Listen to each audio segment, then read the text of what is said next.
Parametric equation of line.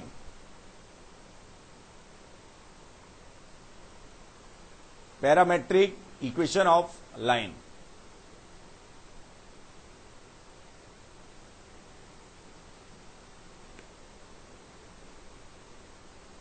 अब it's the very elementary class, first class है parametric equation of line की। बहुत सारी बातें करेंगे, बहुत ज्यादा काम किए ये। मुझे ये बताइए, मैंने जो लाइन स्टार्ट की उसमें बात करना शुरू किया है कि मेरे पास क्या है, y equal to m x plus c. It is the equation of line having slope m and passing through the point 0, c, या x upon a plus y upon b equal to 1. It is the equation of line passing through 2 points a, 0 and 0, b, and x cos alpha plus y sin alpha equal to p. It is the equation of line for which length of perpendicular drawn from origin upon line is p, and inclination of perpendicular drawn from origin from positive x axis is alpha. ठीक है ना। इसके अलावा और भी बात की, पता नहीं क्या आया था, y minus y1 is equal to m x minus x1, equation of line passing through x1 y1 and having slope m, and y minus y1 is equal to y2 minus y1 upon x2 minus x1 x minus x1। ठीक है ना। तो इन सभी equation of line में जो common बात है वो क्या है,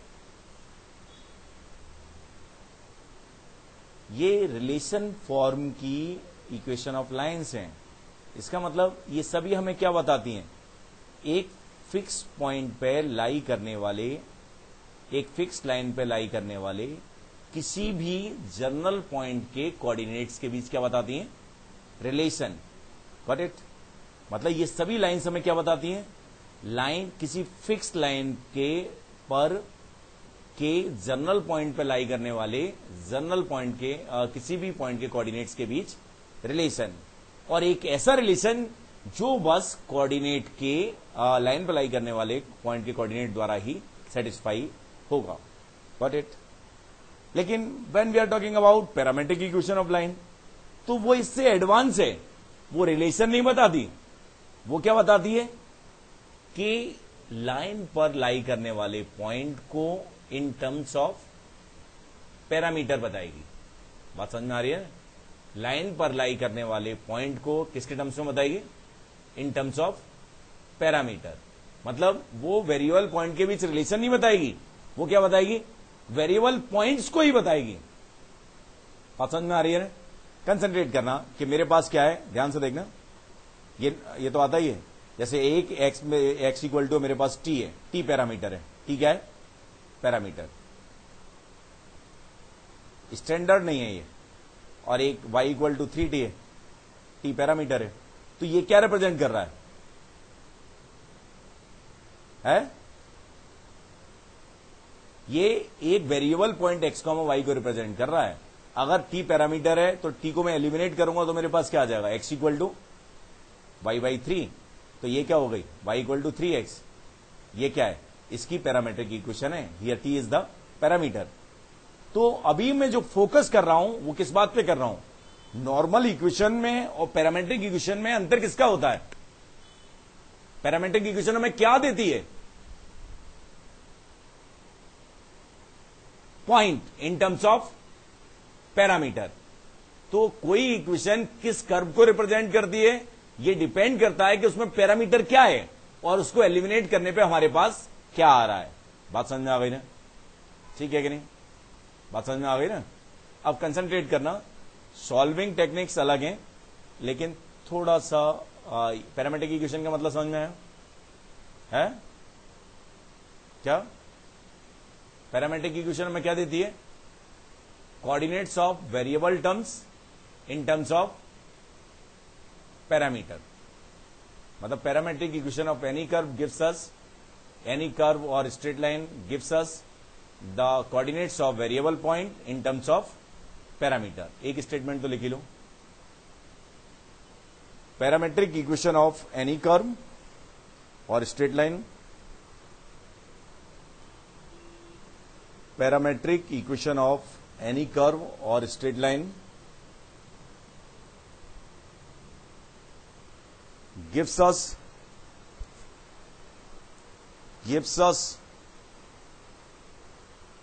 the coordinates of variable point,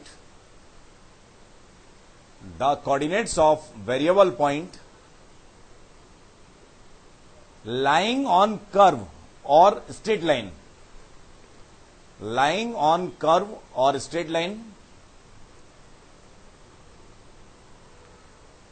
in terms of parameter.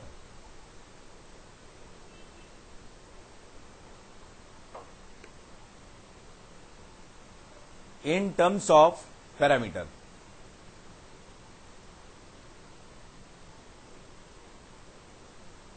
ठीक है ना? है? अब ध्यान से देखना है। पहले तो नॉर्मल सी बात करता हूं, मैं बता ही देता हूं है क्या है। एक पॉइंट है मेरे पास, एक्सप्लेन नहीं कर रहा, मैनिपुलेशन से बता रहा हूं, ध्यान से देखना। मैंने क्या किया, एक पॉइंट है मेरे पास ए, x1, y1, standard equation of parameter line की बात कर रहे हैं अभी पैरामीट्रिक के टर्म्स में, ठीक है ना।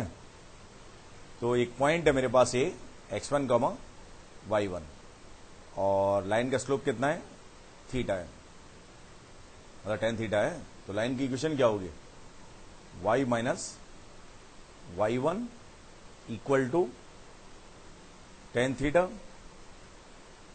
x माइनस x1, ठीक है ना। तो ये बात अलग है कि स्ट्राइक बाद में करता है, मालूम पहले होता है,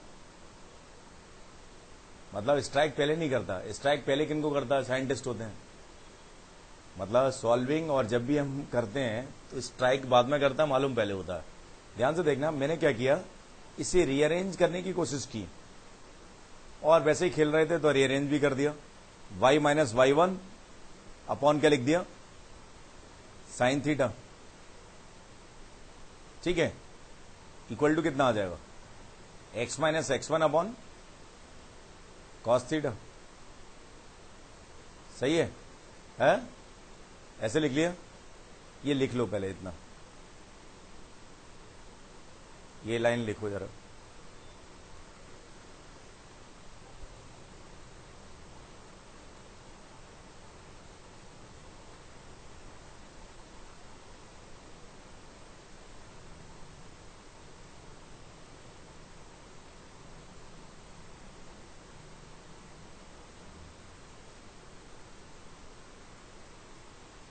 सही है? अब मेरा मन किया कि इसे ऑब्जर्व भी कर लें, यार है क्या है ये कह क्या रहा है। तो जब ऑब्जर्व करना स्टार्ट किया तो मुझे मालूम है और आपको भी मालूम है, x1 y1 क्या है, x1 y1 क्या है, फिक्स पॉइंट है, थीटा क्या है, फिक्स है, लाइन का स्लोप।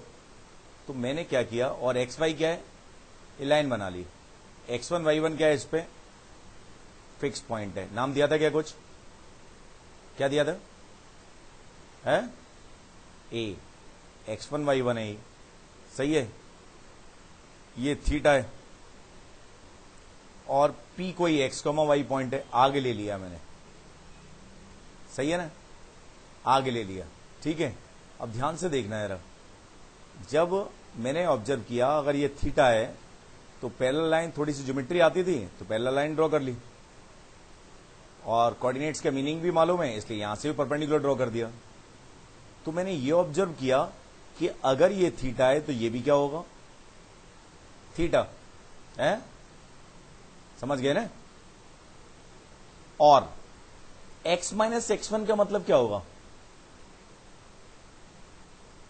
इस पोजीशंस के लिए जो बनाया है मैंने, x माइनस x1 का मतलब क्या होगा, है ये, सही है। और y माइनस y1 का मतलब क्या होगा, ये, सही है, नहीं आया, ये x माइनस x1 है तो कॉस थीटा की वैल्यू कितनी होगी? x minus x1 upon cos theta कितना होगा?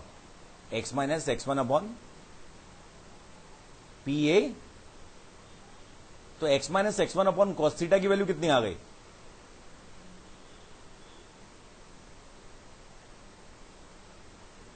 P a. और साइन थीटा की वैल्यू क्या होगी? y minus y one upon p a. तो y minus y one upon sine theta कितना होगा? P a. तो इससे मैंने r मान लिया। क्या माना?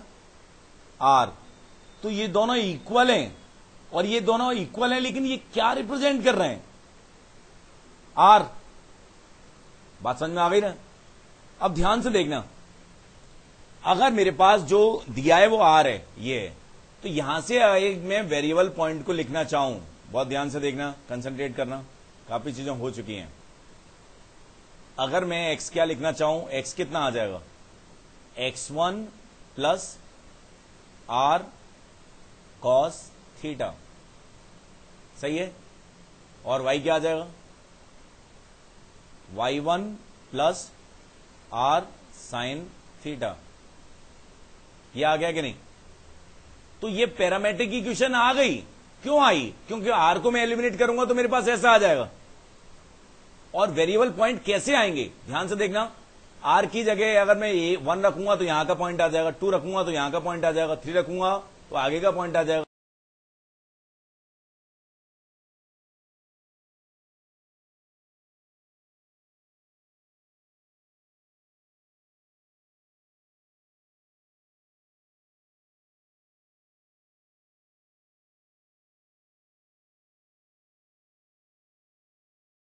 -1 रखूंगा तो क्या आ जाएगा? पीछे का पॉइंट आ जाएगा, इधर के पॉइंट आ जाएंगे। बात समझ में आ गई ना? ठीक है कि नहीं? ये समझ आया कि नहीं? तो x equal to x1 plus r cos theta and y equal to y1 plus r sine theta. If theta is constant, x1 y1 is constant and r is parameter element of minus infinite to infinite, it gives the equation of straight line। बात समझ में आ गई ना? इतना note कर लिया, ये बना लो जरा ढंग से।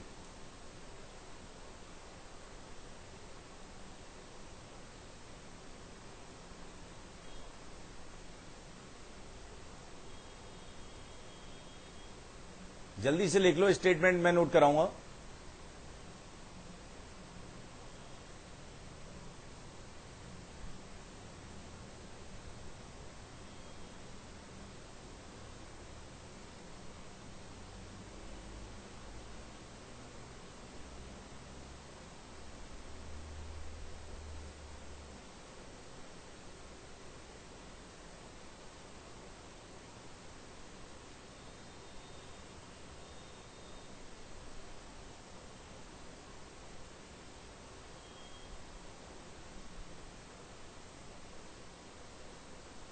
मोस्ट इंपॉर्टेंट है ये, ढंग से समझना और लिखना। मोस्ट इंपॉर्टेंट इसलिए है कि इससे प्रॉब्लम सॉल्व होती है, ऐसे नहीं कि यही आने वाला है। एप्लीकेशन शार्प, बहुत शार्प होता है इसका, बहुत ढंग से मालूम होगा तभी अप्लाई कर पाएंगे।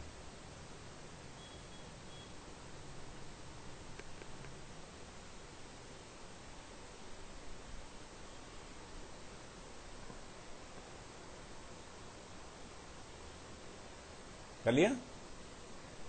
लिखिए जरा।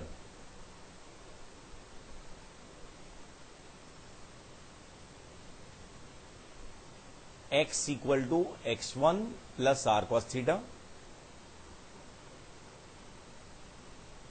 x equal to x1 plus r cos theta and y equal to y1 plus r sine theta.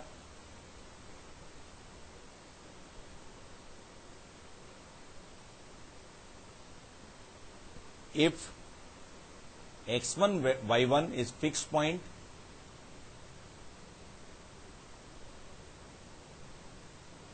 if x1 y1 is fixed point, theta is constant, theta is constant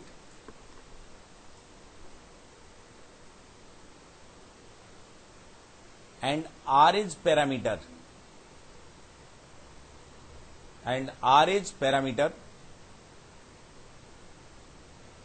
element of minus infinite to plus infinite.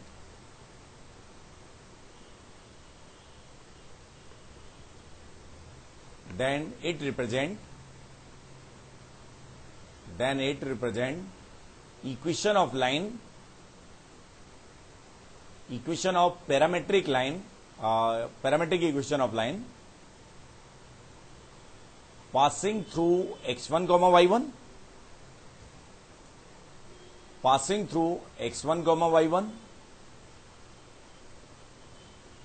and having slope theta.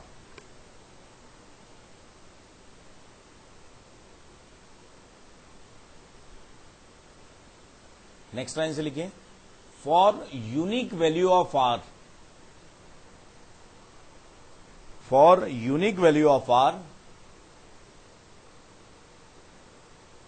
Unique point is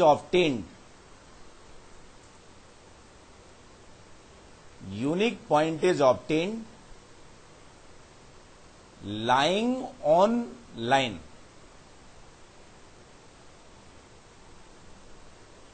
ठीक है ना? इस statement को दोबारा से पढ़िए, इसमें फिर थोड़े से चेंजेस मैं कराता हूं आगे, ढंग से पढ़िए इसे। हाँ, तो कुछ होगा जिसको हम आगे पढ़ेंगे, सर्किल होगा, फिर थीटा को एलिमिनेट करेंगे, समझ गए ना? इसलिए मैंने एक एक वर्ड पे बहुत स्ट्रेस दिया है, वेरी इंपॉर्टेंट है ये लाइन नहीं होती, ये सर्किल भी होता है, ये प्लेन भी होता है, ये सेक्टर भी होता है, लाइन सेगमेंट भी होता है, 4 पॉइंट भी होते हैं। डिपेंड ये करता है कि क्या पैरामीटर है, क्या कांस्टेंट है, और पैरामीटर कहां से कहां तक जा रहा है। ध्यान से समझना, ये नोट कर लिया? हां, लेकिन पैरामीटर की वैल्यू अगर माइनस इनफाइनाइट से प्लस इनफाइनाइट तक जा रही है आर की वैल्यू, तो ये पूरी लाइन रिप्रेजेंट कर रहा है। साथ में मैंने एक बात और लिखाई है कि अगर पैरामीटर की वैल्यू क्या है, 1 है, यूनिक पैरामीटर ऑफ आर के लिए यूनिक पॉइंट आएगा। इसका मतलब अगर मेरे पास आर की 4 वैल्यू पॉसिबल हो तो कितने पॉइंट काम के आ जाएंगे? 4। और आर की वैल्यूज ध्यान से देखना, लिखो, डैश करके लिखो, if 4 values of r are possible,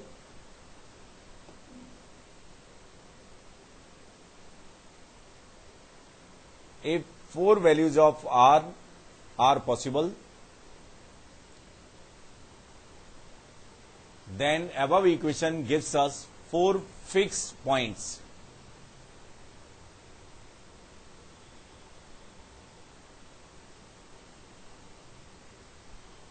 एक और स्टेटमेंट लिखो, if r is element of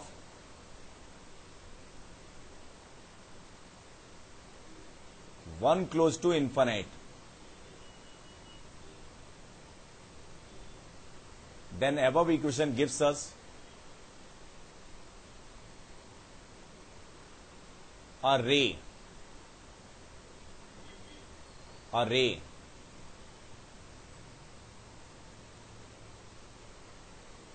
and point 1 वाला क्लोज होगा, ऐसे बना लेना, अरे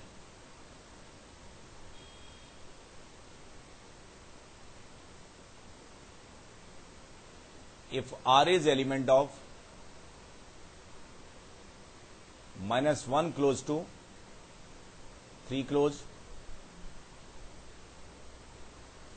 then above equation gives us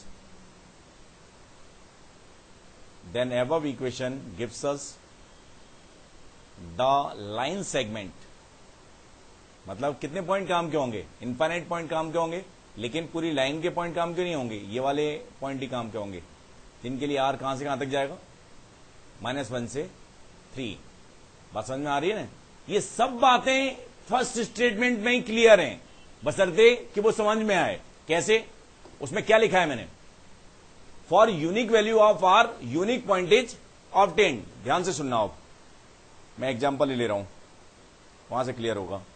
late मेरे पास फिक्स पॉइंट क्या दिया है, 1,1 दिया है, ठीक है ना। तो इक्वेशन क्या आएगी, x इक्वल टू 1 प्लस और स्लोप कितना दिया है, π/4 दिया है, ठीक है कि नहीं।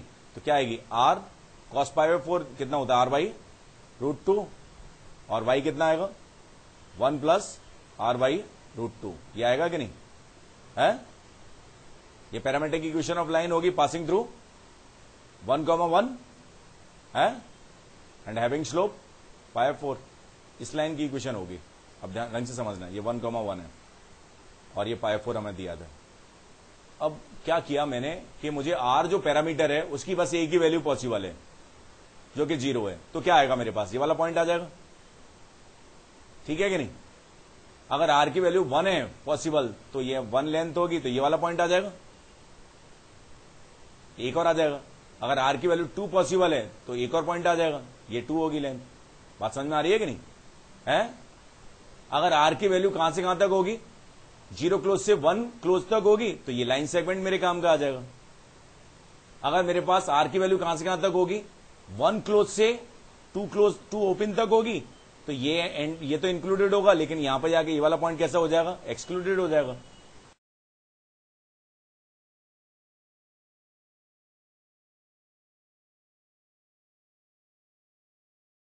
अगर मेरी r की वैल्यू कहां से कहां तक जा रही है, 0 क्लोज से इनफाइनाइट तक जा रही है, तो यहां से आगे की पूरी रे आ जाएगी। बात समझ में आ रही है कि नहीं। मतलब ये सब बातें किससे क्लियर हैं कि r की एक वैल्यू के लिए एक यूनिक पॉइंट ऑफ टेंड होगा जो कहां पे लाई करेगा, लाइन पर लाई करेगा। गॉट इट, बात समझ में आ गई ना है, ठीक है ना, समझ आया ये। अब एक स्टेटमेंट लिखिए ढंग से, वो एप्लीकेशन वाले पार्ट में बहुत यूजफुल रहेगा, पहले समझ लो।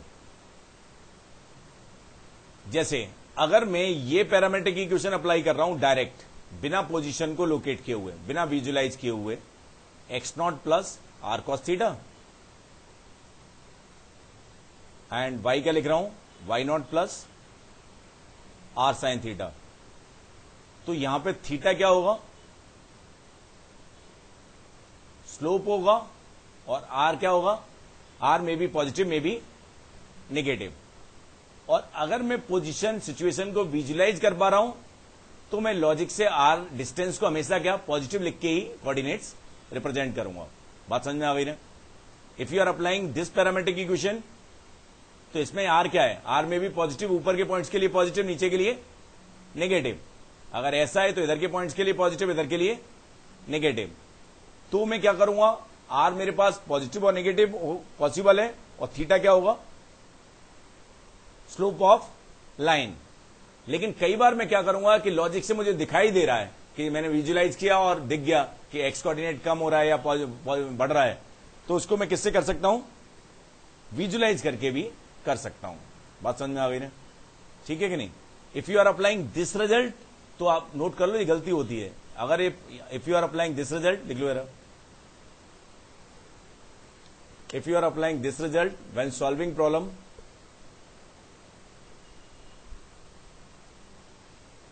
then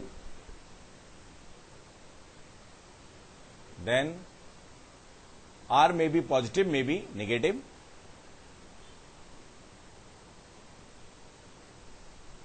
and theta is the slope of line, and theta is the slope of line.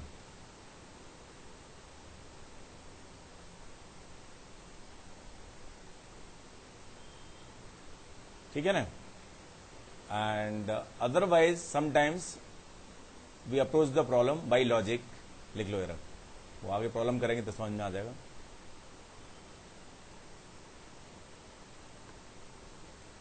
ये समझ आ गया। Find the coordinates of a point, find the coordinates of points, find the coordinates of points lying on line y equal to 2x plus 1 at a distance 5 unit at a distance 5 unit from the point, at a distance 5 unit from the point 1, 3.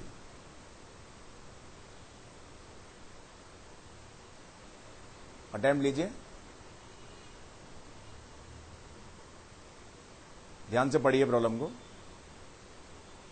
देखिए जरा। चलो, इसमें क्या था, सबसे ज्यादा important बात यह थी कि when we start this problem, तो हमने इस पॉइंट की पोजीशन को ऑब्जर्व किया। गलती से या आपके भाग्य से हुआ क्या, ये जो पॉइंट है वो इस पर लाई कर रहा है। ऐसा नहीं होता तो भी कुछ सोचते, लेकिन ये तो लाई कर रहा है। ध्यान से समझिए, अगर ऐसा नहीं होता तो क्या सिचुएशन बनती, कहीं इधर होता या इधर होता, यहां पे होता, लेट ये, तो 5 डिस्टेंस पे इससे क्या होता, या तो ये पॉइंट आता, या इससे भी अगर 5 कम होता तो एक भी पॉइंट नहीं आता, या इधर आता या इधर आता, ऐसा कुछ होता। बात समझ में आ रही है कि नहीं? लेकिन वैसा कुछ हुआ नहीं। चांस की या लकी रहे हम कि 1,3 है, इस पर लाई कर रहा है। एक्स अगर मैं 1 रखूं इसमें, तो वाई कितना आ रहा है, 3 आ रहा है। तो एक जो अच्छी प्रॉब्लम थी, हो सकती थी काफी अच्छी, लेकिन वो एक आसान प्रॉब्लम में कन्वर्ट हो गई। लेकिन ये आसानी हमारे सीखने के लिए। ध्यान से देखिए कैसे, जो गिवन लाइन है वो क्या है, y equal to 2x + 1, point क्या दिया है, 1,3। अब वेरिएबल पॉइंट इस लाइन पे ही लाई कर रहा है, और इससे 5 डिस्टेंस पे, तो 5 पर ये ले लें, एक इधर आएगा, एक इधर कहीं आएगा, तो ये एंगल कितना आएगा मेरे पास, अल्फा है। तो लाइन की इक्वेशन दी है, तो tan अल्फा कितना दिया है, 2, तो sin अल्फा कितना होगा, 2/√2² + √5, एंड cos अल्फा कितना होगा, है ये सही नहीं है। tan अल्फा 2 है, तो ये दोनों के दोनों नेगेटिव भी हो सकते हैं, लेकिन हमें यह भी मालूम है कि जो स्लोप है वो कैसा है, एक्यूट है, तो उसकी कोई टेंशन नहीं लेनी, sin अल्फा ही आएगा और cos अल्फा ही आएगा। बात समझ में आ गई ना, है? अब 5 डिस्टेंस पे यहां से जो ये पॉइंट आएगा मेरे पास, एक A1 आया, तो XA1 कितना आएगा, 1 प्लस ये लेंथ बढ़ जाएगी ये वाली, 5 cos अल्फा, और YA1 कितना आएगा, 3 प्लस 5 sin अल्फा। तो XA1 का आंसर कितना आएगा, 1 प्लस है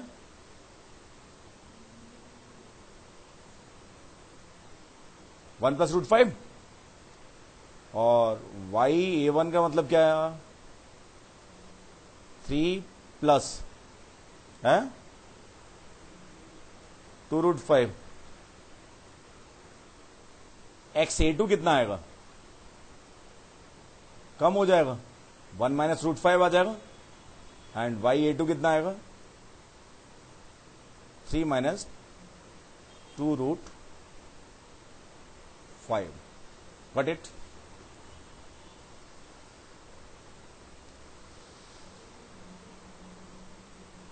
वो भी करते, लेकिन लाई कर गया ना, आगे करेंगे वो।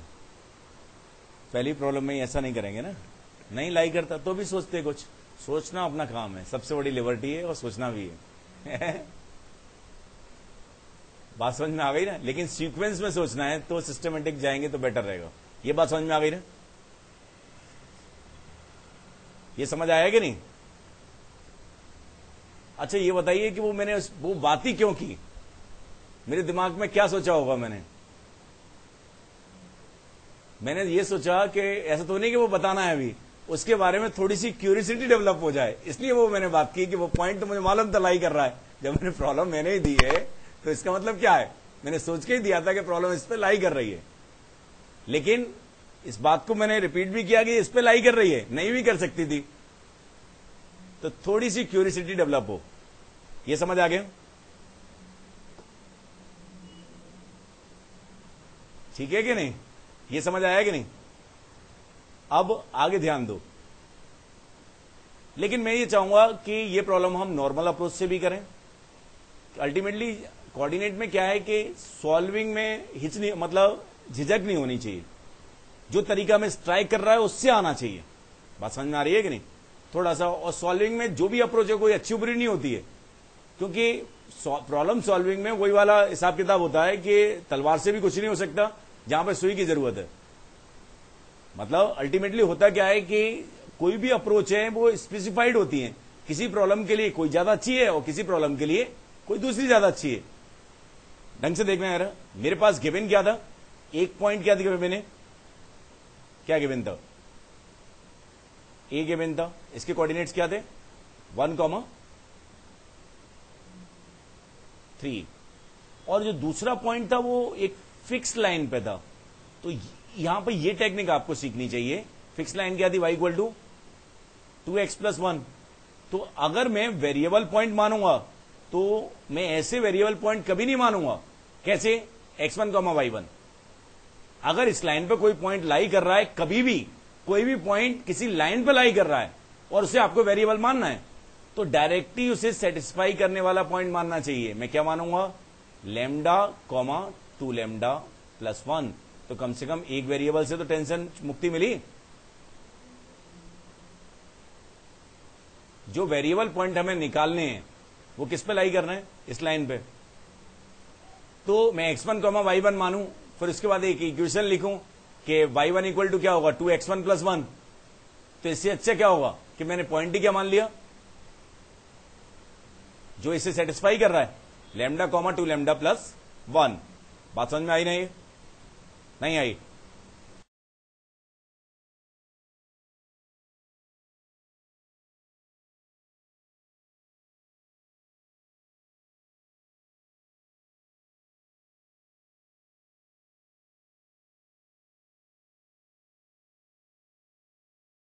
अब मुझे P कब निकालना है? जब PA की वैल्यू कितनी है? 5 दी थी। कितनी दी थी? 5। तो PA स्क्वायर कितना होगा? 25। और ये होगा कितना भाई? ये होगा मेरे पास लैम्डा -1 का होल स्क्वायर प्लस, अरे x है यार, x लैम्डा रखेंगे तो y कितना आएगा? हाँ, यस यस यस, ठीक है ना? तो लैम्डा -1 का होल स्क्वायर, इसमें से इसको सब्ट्रैक्ट करेंगे तो कितना आएगा? 2 लैम्डा -2 का होल स्क्वायर। अरे ये तो बहुत अच्छा आ गया यार, इक्वल टू 25। यही आया ना? ये तो सब कटकटू गया यार। हुआ क्या? ये लैम्डा -1 का होल स्क्वायर कितना आ गया? मैं सोच रहा था ये अप्रोच थोड़ी लेंदी होगी, लेकिन ये भी ज्यादा लेंदी नहीं है। एक लैम्डा -1 का होल स्क्वायर कितना आ गया? 5। सही है? तो लैम्डा की पॉसिबल वैल्यू क्या आई? √5 + 1 आई, और दूसरी क्या आई? -√5 + 1 है। सही है क्या? अगर वहां पे यही आए थे क्या? गलत आ गए? तो ये 1 और ये 4, तो कितना आएगा? है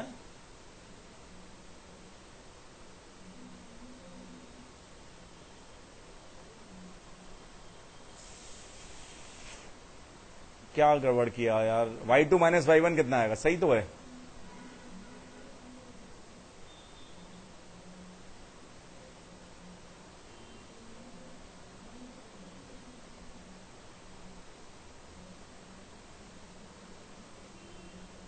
वहां पे कितना आया था हमारा? x कितना आया था पहले? पहले कितना आया था यार? तो सही तो है, फिर क्या टेंशन है यार? मैंने सोचा पहले अलग आया था। x ये आ गया, तो y कितना आएगा अब? जब लैम्डा √5 + 1 है तो दूसरा y कितना आएगा? 2 लैम्डा + 1 कितना आएगा? और ये आएगा 2√5 + 3 है। तो एक पॉइंट तो ये आ गया। और यहां पे तो कितना आएगा, -2√5 + 3, ऐसे ही आ रहा है क्या? 2λ यही आ रहा है भाई, ऐसे आ रहे हैं, समझ आ गया ये? इनफैक्ट ये मैं बाद में सिखाऊंगा। इनफैक्ट जो आपने एवेल्युएट किया है वो कुछ नहीं है, नई चीज नहीं है, वो एक लाइन और सर्किल के इंटरसेक्शन पॉइंट है।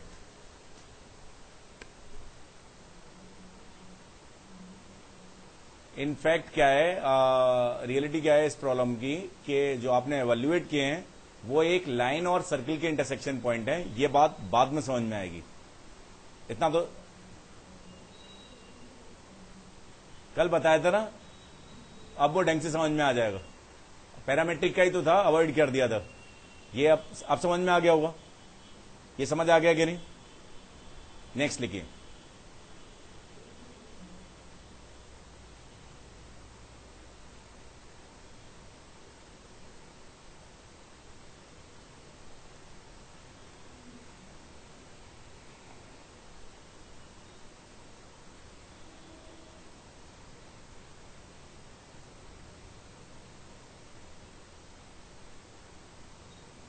ऐसे लिखिए,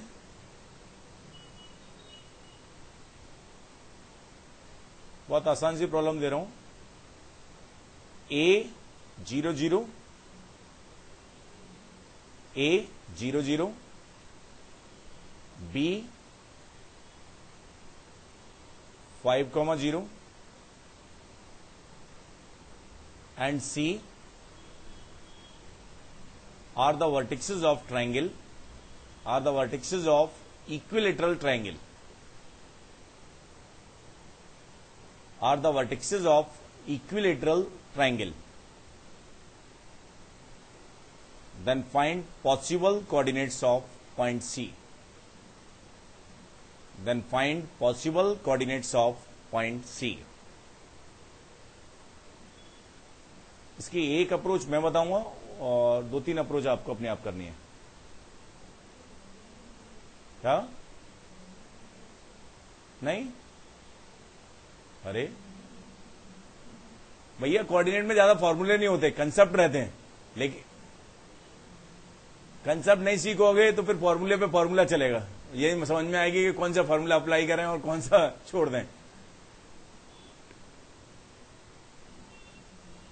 भाई मुझे तो कुछ मालूम नहीं है, ये मालूम है कि इक्विलेटरल ट्रायंगल का मतलब क्या होता है। साइड्स कैसी होती हैं? इक्वल। ध्यान से सुनना, एक वर्टेक्स मेरे पास इसमें कुछ सॉल्व करने के लिए था ही नहीं। एक क्या है? 0,0 है। दूसरा वर्टेक्स क्या है? 5,0 है, 5,0 है। तीसरा सी है। तो सी जो इक्विलेटरल ट्रायंगल बनाएगा तो निश्चित तौर पे ये साइड कितनी होगी? 5 होगी। और ये ऐसा बनाएगा, एक ऊपर हो सकता है C1। ये मुझे लॉजिक से समझ में आ गया, थोड़ा सा और दिमाग लगाया तो मेरी यही समझ में आ गया कि एक नीचे भी हो सकता है। ठीक है कि नहीं? 2 ट्रायंगल पॉसिबल हैं। अगर वही प्लेन होता तो इनफाइनाइट होते, इसको रोटेट कर देता मैं ऐसे। 3D की बात हो नहीं रही है। तो 2 पॉइंट पॉसिबल है, C1 और C2। तो ये मैं जानता ही हूं कि इक्विलेटरल ट्रायंगल है तो ये कितनी होगी? 5 होगी। दूसरी बात जानने की इच्छा नहीं है मेरी, क्योंकि ये भी मालूम है कि साइड्स इक्वल है। अगर एंगल भी कितने होंगे? 60। ये π/3 होगा। तो XC1 ऐसे देखा और मैंने लिख दिया, XC1 कितना आया? 5 cos π/3। इट मीन्स cos π/3 कितना होता है? cos 60, जो 5/2 होता है। ठीक है कि नहीं? XC2 भी यही होगा, क्योंकि x कोऑर्डिनेट 5/2 ही है, मतलब ये दोनों का x कोऑर्डिनेट सेम ही होगा। और YC1 कितना आएगा? 5 sin π/3, तो 5√3/2 आ जाएगा। और YC2 कितना आ जाएगा? -5 sin π/3, तो कितना आ जाएगा? -5√3/2। खत्म हो गया। जल्दी से नोट कर लो जिनसे नहीं आया। समझ आ गया नहीं?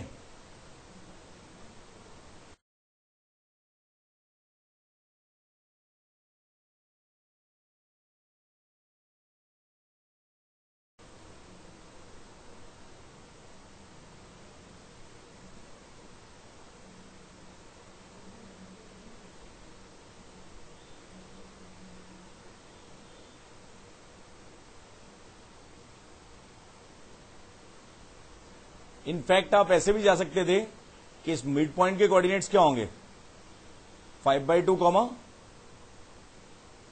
0। तो इक्विलेटरल ट्राइंगल में वर्टेक्स से अपोजिट मिड पॉइंट पे मिलाया जाए तो 90 होता है। तो इन दोनों का एक्स कोऑर्डिनेट 5/2 हो गया। अब ये 5/2 आ गया तो ये 5 है, तो ये वाई कोऑर्डिनेट कितना आएगा, √5² माइनस 5/2 का स्क्वायर। वो इसका वाई कोऑर्डिनेट होगा C1 का, और उसके निगेटिव साइन के साथ C2 का वाई कोऑर्डिनेट होगा। समझ आ गया? ढंग से नोट कर लीजिए,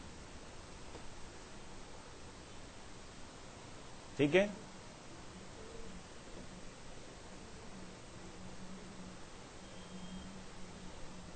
तो भी ऐसे ही कर लेंगे, लिख लो एक और है। इस टाइप की बहुत सारी प्रॉब्लम सॉल्व करेंगे, ये शुरुआत है बस। बात समझ में आ गई ना?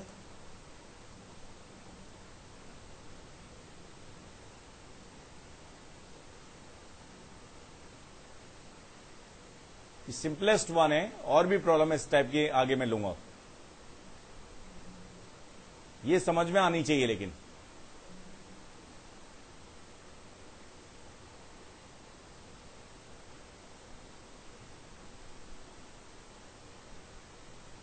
अच्छा, ये बात ध्यान रखना, दो पैरेलल लाइंस के बीच की डिस्टेंस मैंने बताई है C1 minus C2 upon √a² plus b²। उसमें ये चीज भी ध्यान रखना, अगर लाइंस कैसी हैं, पैरेलल टू एक्स एक्सिस हैं, तो उनके बीच की डिस्टेंस क्या आ जाएगी, mod of y2 minus y1। और पैरेलल टू y एक्सिस हैं तो उनके बीच की डिस्टेंस कितनी होगी, mod of x2 minus x1। ये लिख लो जरा, भूल जाते हैं। y equal to y1, y equal to y2, और x equal to x2 and x equal to x1। When ऐसे लिख लो, नोट करके लिख लो ये, when lines are parallel to x axis,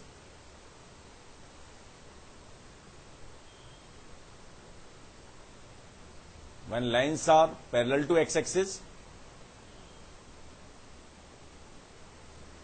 then distance between them equal to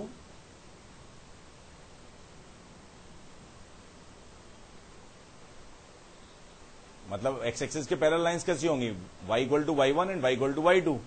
तो distance कितनी आ जाएगी, मॉड y1 माइनस y2।